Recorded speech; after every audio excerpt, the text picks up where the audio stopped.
What was the question? You have better things to do with your time than especially when it comes to fresh produce, which is a majority. I'm like, I want that one. I want to smell my strawberries. I want to make sure they're good. like if someone's just picking it up. The DoorDasher's not going to care. Yeah. It is so rare that somebody reaches out and they're like, oh, I want to work with a Remax agent. I want to work with you know what I'm saying? Like those days are really over. People work with you because of who you are. Tell us what it feels like to be on a TV show. We got 30 minutes of fame, essentially. Finally, they came to us and they were like, hey, we're going to shoot a pilot with you guys. Yeah. So we filmed that. You know, you got to see all the behind the scenes stuff. Yep. You got to see that a lot of the stuff on HGTV is total BS. Yeah. That it's not all truthful, essentially. HGTV picked up Becca but dropped Joe. They made the right decision. Becca was able to get this opportunity from the show that we had. Yeah. Nice. So yeah, it was. It's The executives were in the boardroom like, drop the man. You know, she's the pretty one. Yeah. So yeah. You can be in the back. Who's that guy? But isn't he like the most second important person? Like you have your star, but he then is. you have your goalie. Like that's last line of defense. If you got a bad goalie, they're going to score. That's all what day I'm long. saying. So yeah, he's very important. It is. Well, the best goalies do nothing. That would be the best. Like, I can't negotiate if I never pick up the phone. I always win. Welcome everyone to Weekly Deposit episode 21. We're excited to have our good friend, a great real estate expert, a courageous team leader at Grey Duck Properties, an HGTV star. So There you go. Yep, there you go. With got his the wife. celebrity here Yes, tonight. yes. I got 30 minutes of fame. I thought you were going to say I have 30 minutes for you guys. I got to get out of here. We've also had his wife on the podcast. They're a dynamic duo. Our good friend, Joe Schwartzbauer. Let's welcome Joe here to the podcast. Welcome to the show. Welcome, Joe. Welcome. So we always like to kind of throw a softball at the start, give our guests a little warm feeling and everything, kind of make them relatable. Right. What was the last great movie or TV show you watched or you were really sucked into where Ted Lasso. Ted Lasso? Ted Lasso. Ted Lasso's a good Okay. show. Dude, it is like some of the best TV on TV. Yeah.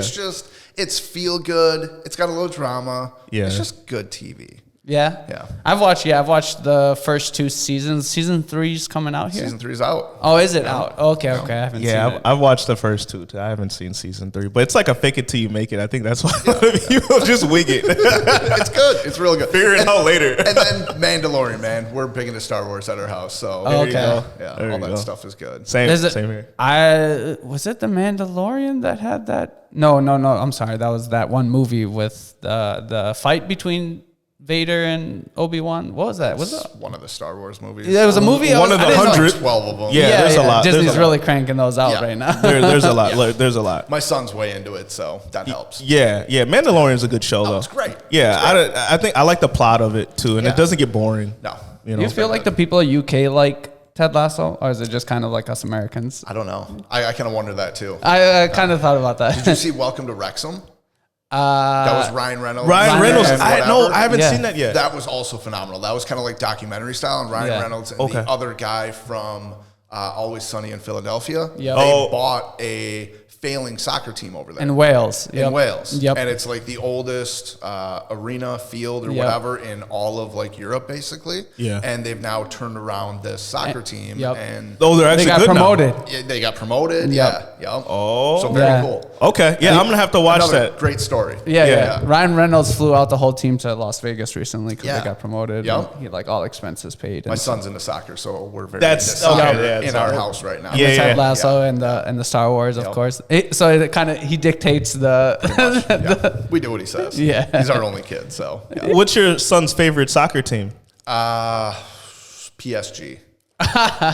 Is it because of like the Messi, Mbappe, Exactly. Neymar? Mbappe. Yeah. Exactly. The big All of dogs. them. All Yeah, of them. they're Yeah. big. What a dogs, World like Cup that. final too! Like, did he get to watch that? Because that was probably the greatest World Cup final I've ever No, seen. something was going on and we didn't get to watch it for whatever reason.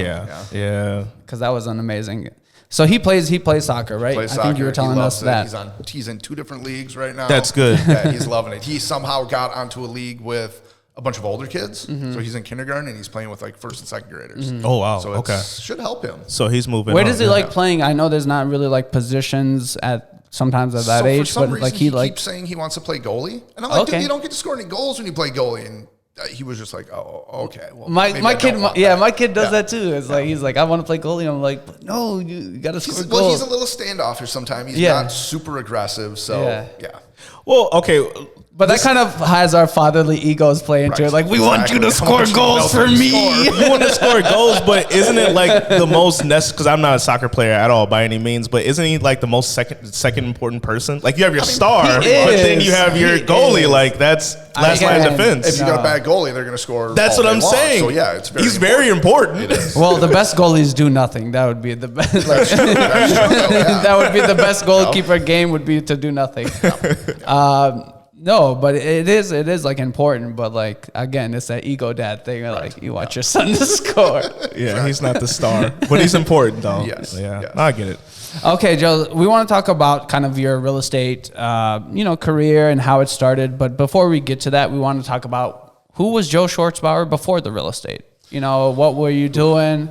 What shenanigans were you doing? What were you getting into? You know, I never. And then how did you kind of stumble into or come across? Prior to real estate, I was always in different kind of sales positions. Mm-hmm. My father was a salesman type of thing, so sales has always been something that I've always enjoyed, just because like sky's the limit. Yep. You get out of it what you put into it. Yep. You know, there's no paycheck that's constantly coming in, so you gotta earn your keep and work basically to get to the next level. So that's something that's always been really attractive to me.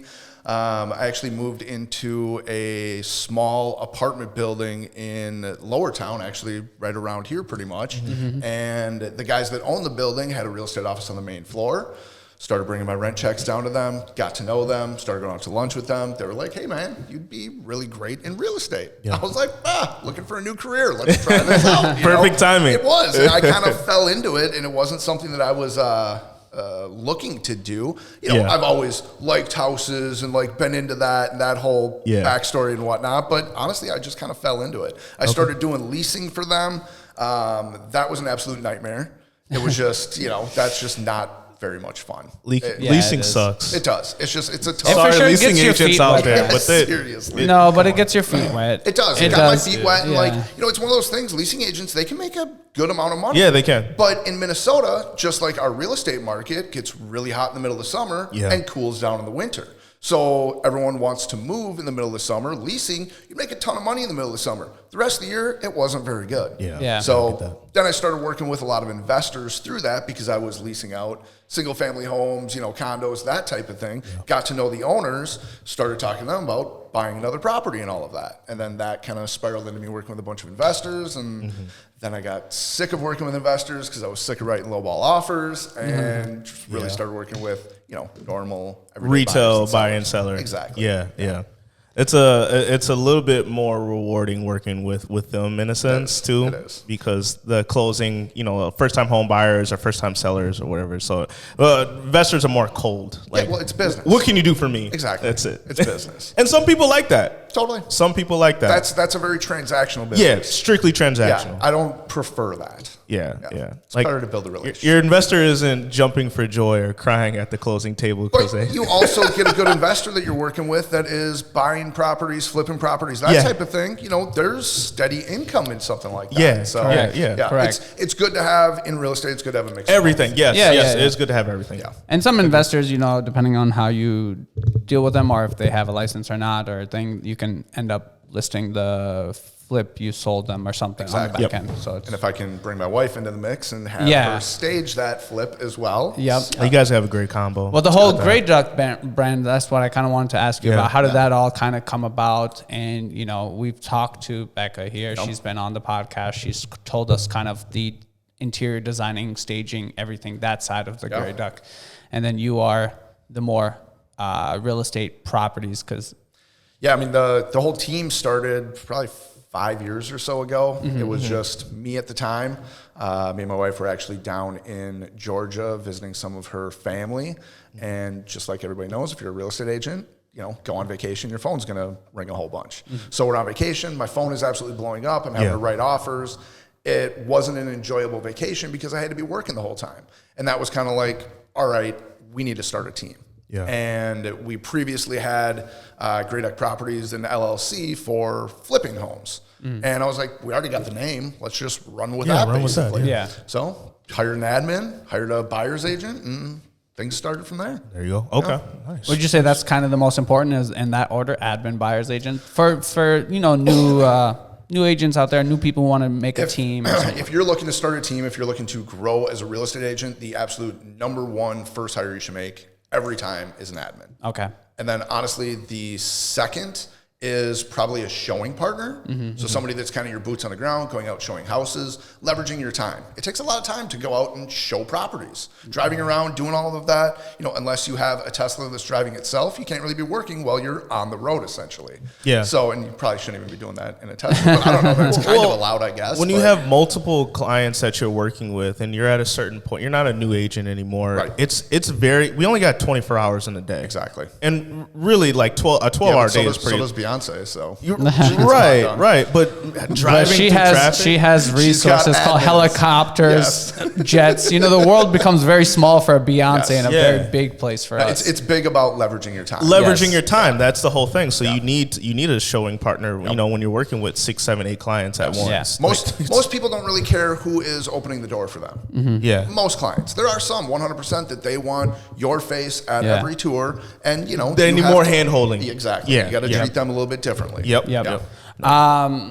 But you said admin first. Can you touch on just a little bit for our viewers and listeners, especially for the real estate people, why that's more important than that showing agent, that one? Well, it's just purely leverage. Yep. That first admin that you hire, they are going to be wearing a ton of different hats. Yep. As real estate agents, as a solo real estate agent, you are wearing every hat. You are the showing partner. You are the listing agent. Marketing. You are the marketing. You are finance. You are literally everything. The HR department. You're the HR department, you got to complain, Accountant. bring it to yourself, accountant, everything. You have to do everything. So anytime you can have some of that stuff taken off of your plate, it leverages yourself to be able to go out and sell more. Yeah. And you're more productive. Yeah. And I don't think a lot of people understand that in business in general, not just real estate, because a lot of people become employees at their business rather than growing it. Exactly. Right. And the immigrant community, I see a lot of brown people do this. They'll open like a grocery store or some type of store and it's successful, but they're there every day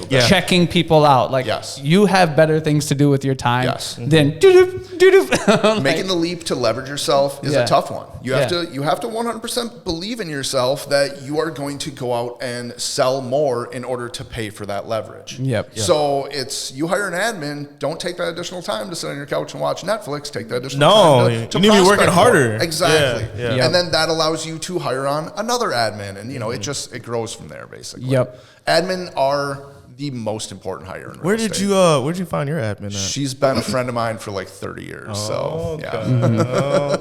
But we are going to be looking for another one here probably later this year because her position, as you have an admin, what they do will change because in order to keep them around, you want them to do the things that they want to do. And she's liking the marketing side. She's liking, video editing now. She's getting into some of that. She's trying to do more flyers and mailers and the design and that type of thing.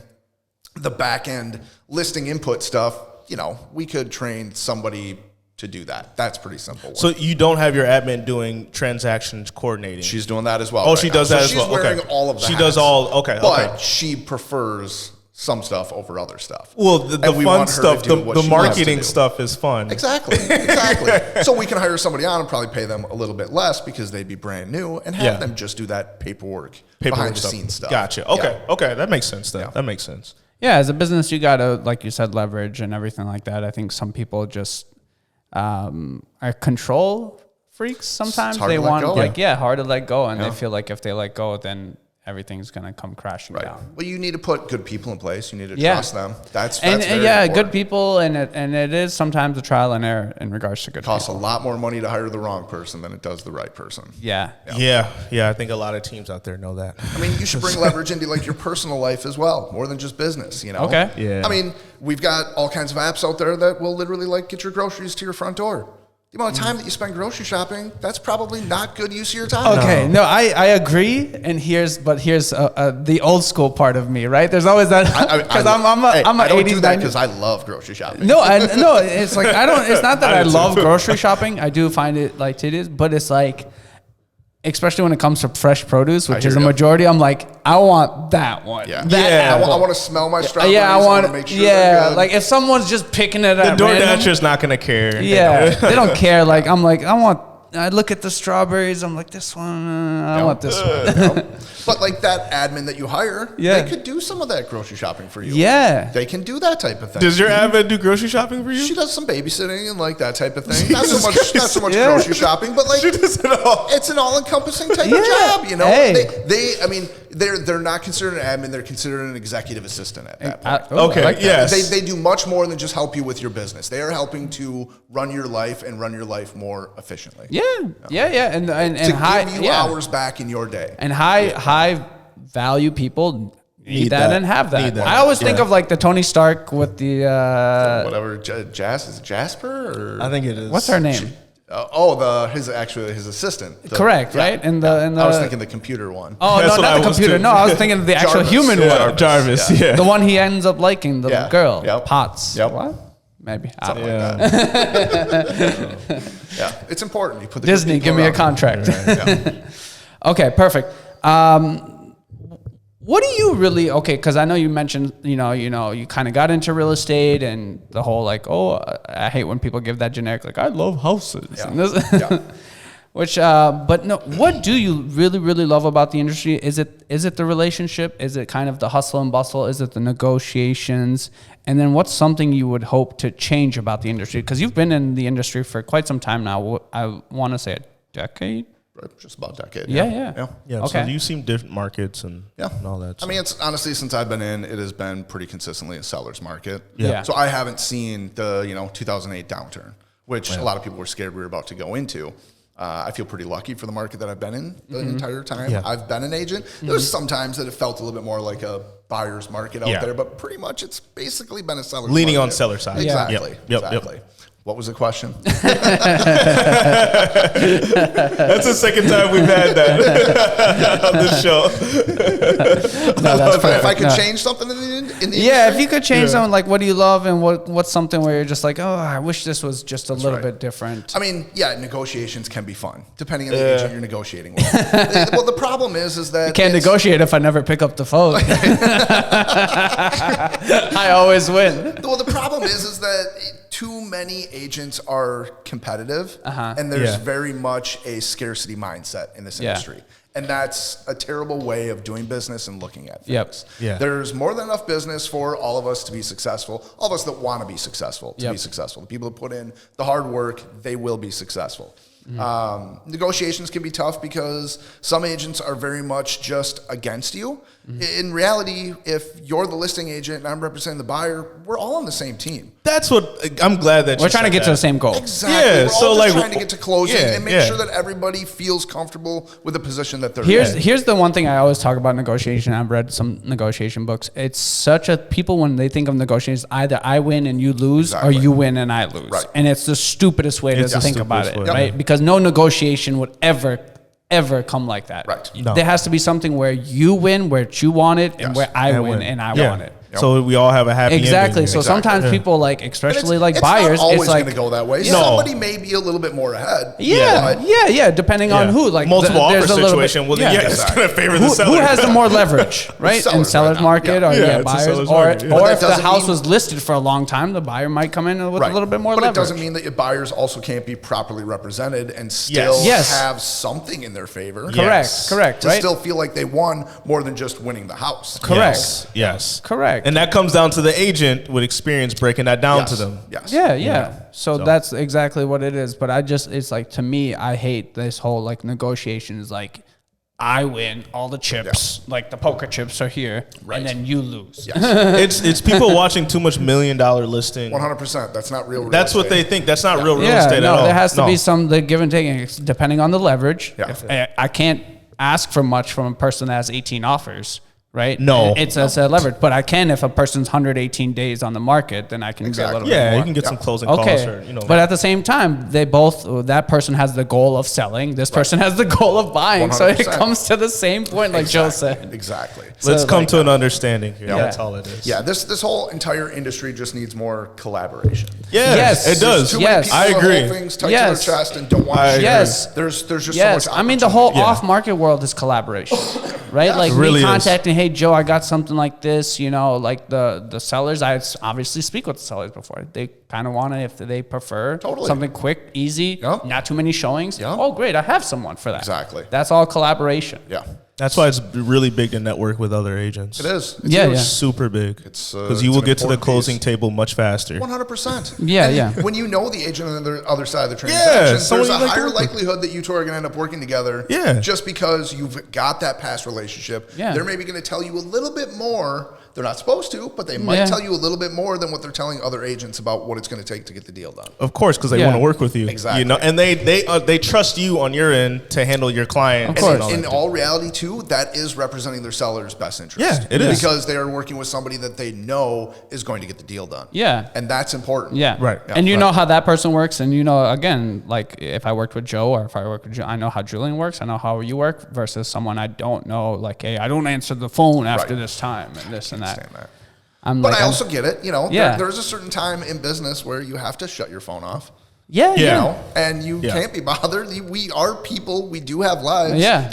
We do need that downtime. Yeah. Yes, there are, negotiations that are happening. You can't shut your phone off when it's, at the end of an inspection period or something like that. But there does need to be some type of separation. No, but again, and if you shut your phone off, what are you talking, like the whole day? Like, okay, I have my phone on airplane mode right now shooting this podcast. But that doesn't mean like I have it on airplane mode the whole day. Yeah. Afterwards, I check my stuff, get back to and you'll get to it, within a timely manner. Exactly. That's all it is. Everything has to be done in a timely manner. Yes. From clients to agents. But as you know, on this side of the fence, we're all like, timely manner. On the other side of the fence, when it's not. To them, people it's a huge lot. thing. Yeah, exactly. But a lot of that goes to setting an upfront expectation. Mm-hmm. I mean, I'm really big on any buyers that I work with, as well as our sellers, that I talk to them about that literally in the listing appointment. Yes. I try and humanize it at least a little bit, that I'm a person. I have a family. I have other things outside of real estate. If we are in the middle of something, it is very important. 100% I'm going to be available. But there are times that I'm going to be spending time with my family. Yeah. That is something that is important. It allows me to actually do my job better. Yep. And they got to respect that. Exactly. And if they don't respect that, then I don't want to work with them. you don't want to work with them because it's going to be a living hell working with that person. I mean, unfortunately, in this world, we are, as much as we want to say all this, it's like there is sometimes people overbearing. 100%. We're looked at like a smidge above used car salesmen a lot of times. Like and that's awful. That is shady car salesman. It is, and that's a perception that is really awful that we have. Yeah. And it's important for me. I try and work really hard to change that with every person that I work with, But it's people take advantage of us. Yeah, they do. They do. Yeah, that's very true. And like I think we were saying this before, there's a lot of upfront work to hopefully get something at the end, because we really aren't compensated at all. It's a unique career. We do all of our work hoping that we're going to get paid in the future. And sometimes you don't. Sometimes you don't. Sometimes you get burned very bad. It doesn't happen. Yeah. You just take it on the chin and you keep moving. Yeah. But that's why I think this industry, 2 years, like most agents just get out of the business, or maybe even 1 year now. I want to say it's like 80% of agents don't make it past their second year. Yeah. It's wild. It's wild. And a lot don't make it past their fifth year too. Exactly. I think there was a study on that as well. Yeah. So I'm the firm believer, like I don't think anyone can be or should be an agent per se forever. It's just not viable. You don't have a retirement party. Like there's you can become like a lead of a team, or you can become like an investor into your own stuff. Like just being like an agent is just it will eventually. Well, that was why we started the team. Yeah. It was literally, we were on vacation, and it was like, if I shut my phone off, our business isn't working. So if I start a team, our business can still be in business while I'm away, type of thing. Yeah, exactly. And then you use that. You need that leverage. Of course. Yeah. Joe, we wanted to kind of talk to you about, the brokerage you're with, Real, because you do a lot of great things with them. You shout them out a lot. We want to ask you, what do you see like brokerages turning into, especially the big box ones? And what do you believe the model forward is? Is it that real model, or is it little tweaks to that real model? What do you see for the future of real estate brokerages? Yeah, we're going to grill you on this, so be prepared. So, all right. EXP changed real estate forever, without a doubt. When they came about, this was something that was absolutely brand new. Allowing agents to have ownership in a brokerage is something really unique. Allowing them to purchase stock at a discount because they work there. That's not something that ever took place in real estate before. Yep. A cloud-based brokerage. That was something that nobody would ever think of. It was, we need our brick and mortar space. We need that because agents want to be in the office. Well, EXP came about. They were very successful. During COVID, I think everybody realized that we don't really need office space. Yeah. Most agents, at least, solo agents anyway, typically work from home. Yeah. A lot of They do. teams. I run a team of agents and they never come into the office. Yeah. They work from home. It's, they're there one day a week maybe. Is it also, is that an age thing, Joe? Do you feel like, or do you just feel like, yes, some people are just better from home? Because I feel like, to me, I like the office culture. I do too. Right? I love the office culture. Yeah, I like want the people office. around me. That's I want the that collaboration. energy, Yeah. and that's that collaboration. Yeah, that's like, I don't get that at home. Like, Right. I don't come run to ask Julian some question about some real estate thing where it's like, I have an answer, but I'm interested to hear what he has to say on it. I mean, I think that agents that work from home are missing a big opportunity because there is people in the office that are sharing ideas. Yep. And are helping, and it's that collaboration, and you're learning together, and you're growing together, and all of that type of thing. So personally, I think, it probably is a bit of a age thing. Yeah. Possibly. Maybe, I don't know. I guess we're all old school in a sense. But I love the is it office. maybe that actually the younger folks would prefer to not come into the office? That's what I'm saying. The younger folks Yeah. don't want to come in. Yeah, I Because think they are maybe- more, they kind of grew up with this technology stuff. Right? The Zoom first has 10 become years part of of my our life, lives. we didn't have Zoom. technology. I don't mind it. I love it. I know. It makes me more efficient. I know you like Zoom a lot, and I'll do Zoom, but I just don't because people, they're not paying attention. They're looking on their phones. Oh, totally. They start looking around or That's whatever. 100%. You Yeah. know, I'm not even dressed. Yeah, not even dressed. I'm not wearing pants right now. Yeah, exactly. That whole type of thing. Where like I have your undivided attention here in person because I'm looking dead at you. Like you're not gonna be looking around here when I'm talking Listen, to you can be looking dead at someone and still not have their underwear. That's very true too. That's true. Yeah, okay, in a sense, that is. But you would have more of my attention like we are right now. Yeah. You can at least read body language Yes. and stuff. Yes. Yeah, the whole office thing, it's interesting. The whole brokerage thing, what is going to happen in the future? There are more and more of these cloud-based brokerages coming about every day. Well, so there's Real, there's EXP, There's Fathom. Yes, Fathom. Fathom's another one. I've heard about that. They're a new player in They town. grew pretty quickly. There's also... Was it Compass? Are they one too? No, or no? Compass isn't cloud-based. Okay. Compass is luxury, expensive to be there pretty much.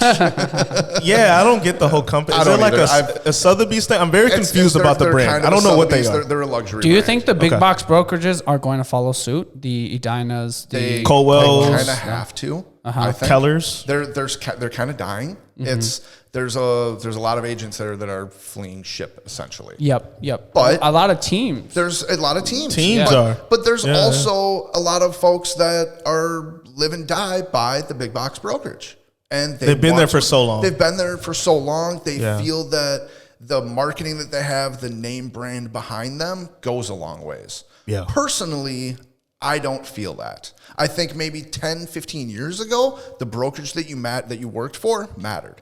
Today, I don't think it does. An agent can be successful at any brokerage that they're at. Yeah. It is so rare that somebody reaches out and they're like, oh, I want to work with a Remax agent. I want to work with you know what I'm saying? Like those days are really over. People work with you because of who you are, because they know, like, and trust you. Yeah. That's what it is basically. So where you're at doesn't matter. Where the brokerages in the future are going to be succeeding is what they're offering to their agents. That's huge. It's what can you offer to an agent? What is going to impact their life, make their work better, and everything outside of their life as well. Yep. Yeah. No, I agree with that. The one piece of advice I always give new agents who just passed the test and they are looking for brokerages, I'm like, and I don't know, Joe, maybe you gave me this advice or who gave me this advice that you're interviewing the broker. Yep. The broker's not interviewing Interviewing you. You can go basically work anywhere. Yeah. As a brand new agent, you can work at any brokerage you want pretty much. Correct. Pretty much. No, what would you Yeah. give advice for a brand new agent? Would you say go the single route or Join a team. Man, I think that in today's day and age, with how expensive it can be to be a successful agent, I think starting off on a team is 100% the way to go. But the right team, I feel like. The right, well, The right Because there's Yes. some that just kind of just there are teams that don't monetarily offer just much like support. You're just No. on the team Well, not even, basically, like, and they that's just you're just support. another number but at the that point? support, but plus like the fees and stuff like they take from you. It's like at the end of the day, you're like, I did 100 something transactions, but I made like 60 grand. Right. How does that even? Yep. Yeah, we know some big players in town that do that. Yeah, Totally. there's some But, you know, billboards out those- there that do. But that. those agents that work there, they have a massive opportunity. And if they can see that opportunity Yes. and take advantage of it, because they are spoon-fed their deals. Yes. They have somebody that is in the ISA department, inside sales agent, that Yep. is setting up a conversation for them because that person has now been nurtured to the time that they now want to see a property. Now they get connected to that agent. That agent goes out, opens the door, shows them the property, starts to build a relationship. Somebody else is even writing the offer for them. But that agent, if that agent is smart, yes, they're not making much. They're making 30 to 35% on a deal, which kind of sucks. That's very low.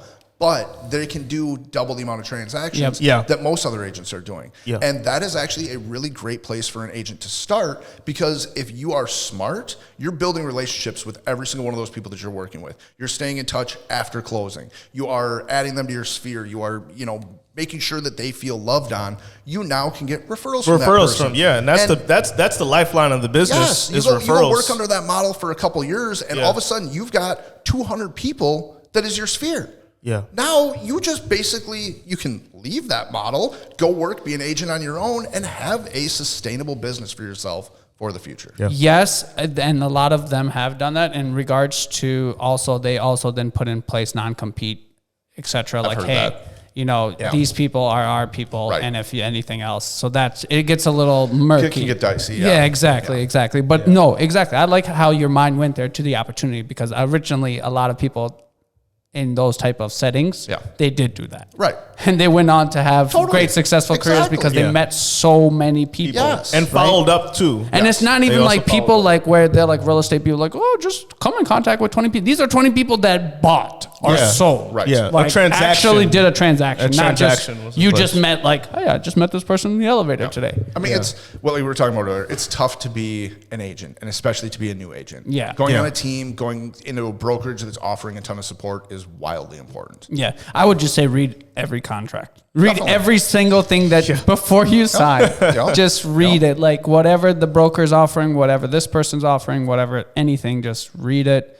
Because again, I like how Joe's mind went to the opportunities and stuff, but I just remember a lot of contracts with non-compete stuff, and it's like, hey, all these leads, all this stuff is ours, and anything that branches out from these is ours. Right. So, okay, Joe, we love seeing your videos and everything like that, and I would say you're very analytical thinker.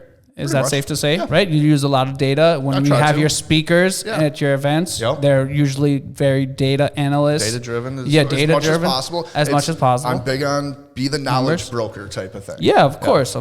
What is one piece of advice you can give to our viewers and listening in regards to looking at some type of data to predict, anything in regards to the industry, or something that you like to look at that most people just overlook or don't know? Well, I mean, I'd say the number one thing is don't look at national numbers. Yep. Because national numbers are national numbers. They're Correct. not local numbers. Real estate is local. Yep. And that is something that the national news outlets, even our local news outlets, don't really talk about. Yep. How local do you have to go? You got to go neighborhood by neighborhood. Neighborhood by It neighborhood. can literally be a dividing street. Things can be different on either side. You need to be a neighborhood specialist. Yes. Yeah. Yep. Especially with folks that are like moving in here to Minnesota, like they don't get like Summit. Summit is different than Frogtown area, and like it's very close by. It's very close by. Like you can go from an $800,000 house to you cross that bridge. Now you're in a neighborhood that's like 250, Right. 300, Yep. and it's very confusing to people that don't live here at all. They don't understand it. So I think that's really important about like really honing in and knowing your neighborhoods, your suburbs, and all that. Because then if you don't, then you're gonna lose that business to an agent that does. Yeah. What's the data you like to track the most? What's something where you like every week or daily or something you like to look at? So keep your for the past 4 or 5 years now, we've been tracking the number of showings per week per listing in the median sale price range. And that's something that there's no data source that we can go to just look at that. So we need to extract those numbers ourselves from some of the systems that we use. So we like that because all of the data that we get from MAR, the Minneapolis Area Association of Realtors, it's a month behind. Yes. You know, so we get the April data in May. Yeah. Well, but that data that we're getting in May from the April numbers is actually from offers that were written 30 to 60 days before that. So that data that we're getting is sometimes like 3 months old, basically. Yeah, so yes, it's a good indicator of what took place in the market, but when we can look at the number of showings per week per listing that are taking place currently and look 1 week back, that's a much better picture of what is truly going on right now as far as buyer activity in the market. And what would you say, has buyer activity picked up in the last 30 days? Yes, more or less. Or even 2 weeks? In the past, I mean, it's just we've gotten far busier. It's also the spring market. Yes. You know, we're seeing that. And we, unfortunately, in Minnesota, had a very long winter. So where typically our numbers in Minnesota for highest sale prices during the year peak in like June and July, we may peak a little bit after that because our winter was extended. Spring took a long time to start. So there's a lot of folks that have waited to put their homes on the market. And inventory is still low. It's wild. I think buyers at this point now, they're just going to eat that 6.5% interest rate.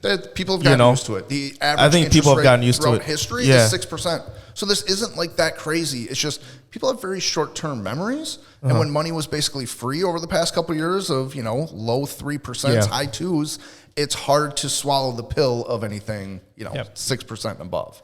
The data being in the past, it kind of, you just explaining that just reminded me of like astronomy, like space, light takes that much time. So that star could not even be there. So you're kind of looking into the past. So when you do look at that data, I always do this with my clients too. I'm like, hey, I know you're looking at this data, but you have to take this with a little thing. So what's happening there and now? How many people, like you said, showings and how many offers are being written today? Yes. So that is a little bit more important because in this market or in this industry, things can change week by week. Yeah, week by week. Like literally, it can go from nothing, which sometime this winter felt like, especially in the earlier winter of this year. Yeah. We were like, man, things are really slow. Real slow. But now it's picked up. And now it's just like that, like a light switch. Last October people call. felt like a buyer's market.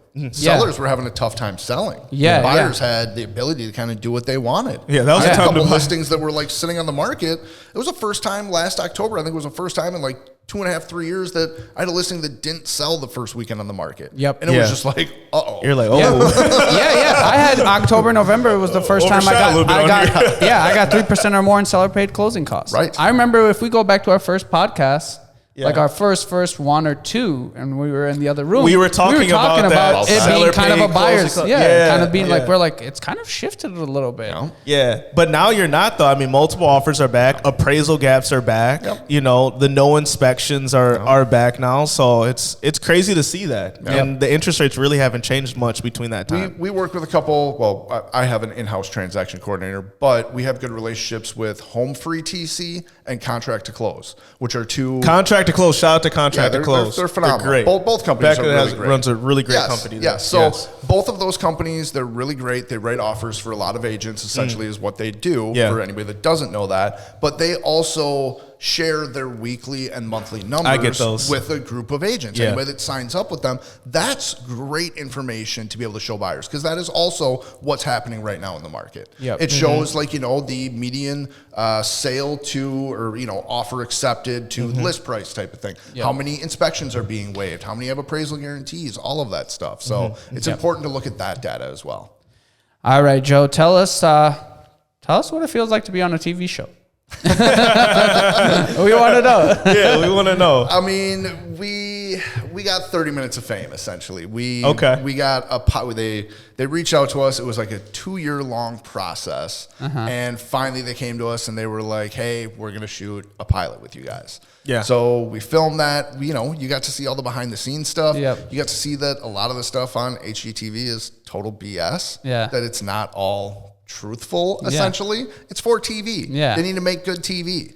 So even what we did, you know, the numbers that were shared with the public, weren't the actual numbers. They're not real numbers. No. Shockingly surprising. Yeah. Bought this for 50, sold it for 2.2 million. The sale price that the home sold for in our episode, that was real, but the amount of money that was put into it wasn't. Yeah. So, you know. Do you have to, like, when you and Becca went into that, were you guys like kind of like, listen, like if we make this, like if we like make TV, meaning like let's just make a bullshit argument or this or that, or like I act a little crazy, you act a little crazy. Well, they kind of coach you along a little bit. Yeah, you do like that type of stuff. Yeah. You know, it is a little bit more enticing for them to renew, and this obviously it's TV. Did they tell you to have an attitude or just like flip out on a client or something? It was more of like they really kind of just let us be who we were and do the things and kind of follow us around with cameras pretty much for a good portion of it. And then when something would happen, they were like, whoa, can you say that again, but like this? Yeah. So